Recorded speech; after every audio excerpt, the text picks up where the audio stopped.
Brothers and sisters, I'm sorry that there was a break in the recording of this, and I'm going to pick up where I left off and refer to this as part two of the first lesson, and we'll call the other part one of the first lesson. So, we're talking about where we are now with the second mountain that Jesus is on. And we talked about, and I mentioned just at the end of the first portion of this lesson, the second mountain that Moses went up to in the book of Exodus. And I asked you if you remembered, and then we went blank because it's important.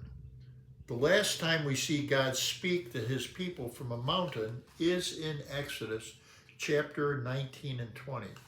So I'm going to talk for a little bit, but I'd like you to turn to chapter 19, starting in verse 10 of Exodus. Israel has been ransomed out of slavery in Egypt and brought to the foot of Mount Sinai, where they are going to worship God just as God said it would happen. This is the big moment for them, the really big moment, because now they are free. They are finally free. God is going to give them the law.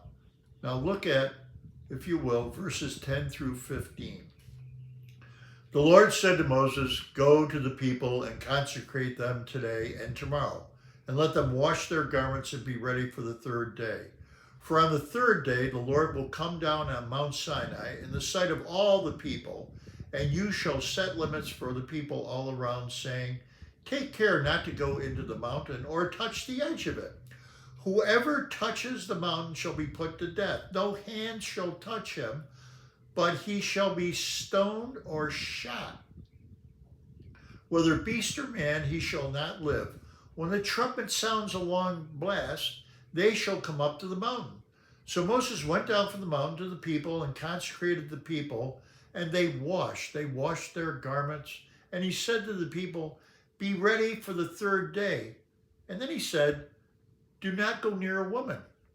Now, I got to tell you, if I was doing a women's Bible study, I would pause right here and say these words. That's pretty rude. But what we're really talking about here is not what might have made that rude. What we're really talking about here is being ceremonially clean. They need to be ceremonially clean because worship is going to happen. Now, how does this worshipful moment sound to you? I don't know about you, but to me it sounds just a little bit scary. It may get even scarier as we move on. In verse 16 through 24, it says, "On the morning of the third day, there were thunders and lightning and a thick cloud on the mountain, and a very loud trumpet blast, so that all the people in the camp trembled. Then Moses brought the people out of the camp to meet God, and they took their stand at the foot of the mountain. Now, Mount Sinai at this point in time was wrapped in smoke because the Lord had descended on it in fire. The smoke went up from it like the smoke of a kiln, and the whole mountain trembled greatly. As the sound of the trumpet grew louder and louder, Moses spoke, and God answered him in thunder. The Lord came down on Mount Sinai to the top of the mountain, and the Lord called Moses to the top of the mountain, and Moses went up. And the Lord said to Moses, 'Go down and warn the people, lest they break through to the Lord to look, and many of them perish. And also let the priests come near to, let the priests who come near to the Lord consecrate themselves, lest the Lord break out against them.' Not even the priests or the ministers were freed from these challenges.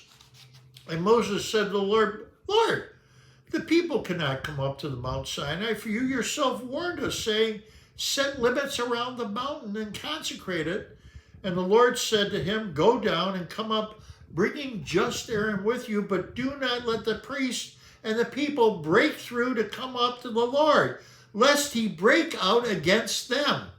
How do you feel about God descending to us on Mount Sinai, mountain number 2 in the book of Exodus? It's terrifying. The people are not allowed to even get near the mountain or to God, or they will die. we must understand the upside down that Matthew presents to us in his gospel message and in these chapters particularly. In a verse that you probably have had no curiosity about ever, that's if you're a normal person, because in Exodus 19 we have Mount Sinai, the holy mountain of God, and yet here in Matthew chapter 5, what do we have? We have an unnamed mountain. We don't truly know where Jesus delivered this message. It doesn't tell us in the text. There's speculation about where it might have been, and in fact, this church took a group of people to Israel and toured Israel and all the holy sites, and they were taken to a spot where reputedly this message was delivered. And there is a church building there commemorating the Sermon on the Mount. And one of the students in our classes this past week indicated the acoustics there were great for the delivery, so it was probably there. But it is a mountain with no name, brothers and sisters, because what Jesus is going to say about belief under the new covenant. Where does worship happen, according to Jesus? Not in the temple. No, it happens in spirit and in truth in John chapter 4, verse 24. In Exodus, we have a Sinai God who comes down in thunder and lightning. And in Matthew chapter 5, we have a God going up and speaking in a still small voice. In Exodus 19, the people stay at a distance and they tremble with fear at the presence of God. But in Matthew chapter 5, the people draw near.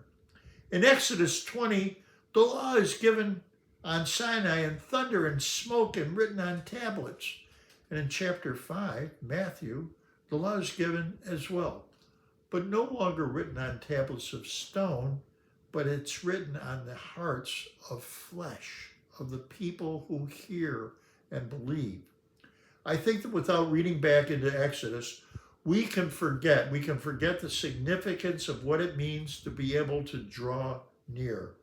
That what we have in the incarnation is something so precious, something that Israel in the Old Testament longs for.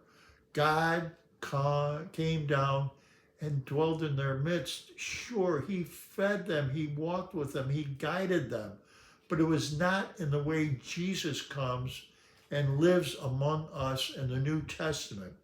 So when Jesus ascends on a mountaintop and sits